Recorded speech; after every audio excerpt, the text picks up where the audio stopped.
The second fairness criterion is the irrelevant alternatives criterion.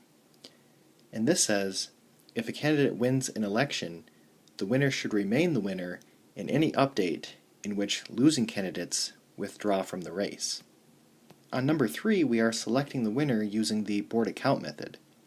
And as you can see, I've already calculated all of the points. So if you want to pause the video and then copy this down on your sheet, you can. So Greg is getting 144 plus 45 plus 37 plus 36.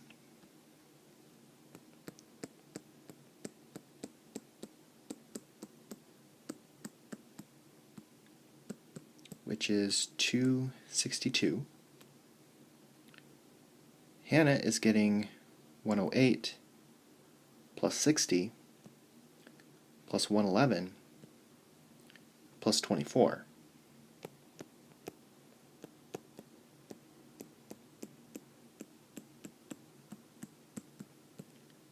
Which is 303.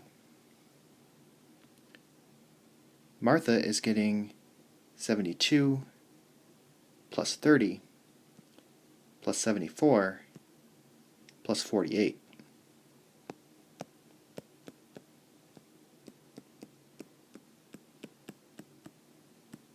Which is 224.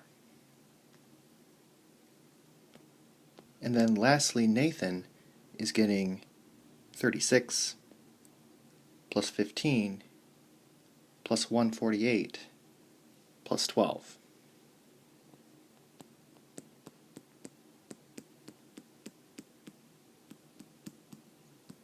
Which is 211. So the winner, using the board account method, is Hannah. Now suppose Martha drops out. Recompute the winner using the board account method again. So if Martha drops out,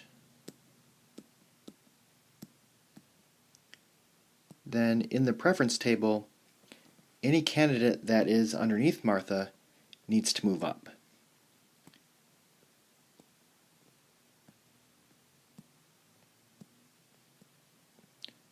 So we need to update our preference table. The first column will be G, H, N. The second column will be H, G, N. The third column will be N, H, G.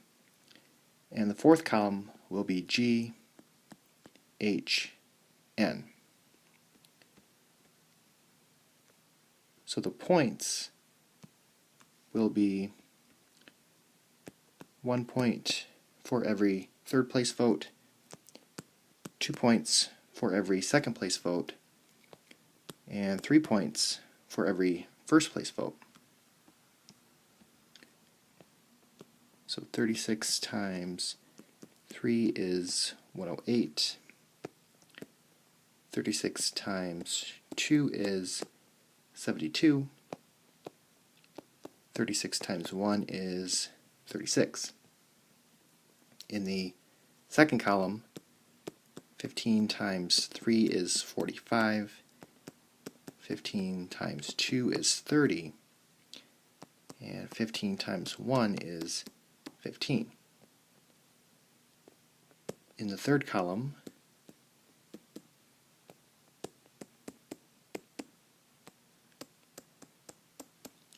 it's going to be 111, 74, and 37.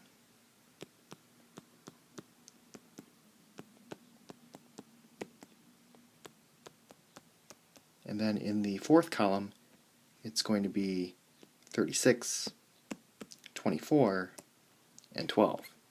So now let's retally the points. So Greg is going to get 108 plus 30 plus 37 plus 36.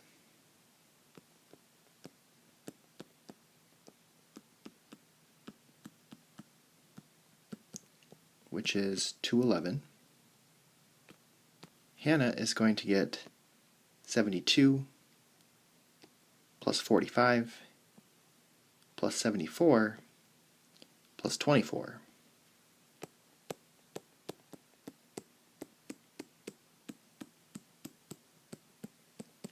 Which is 215. And Nathan is going to get 36 plus 15 plus 111 plus 12.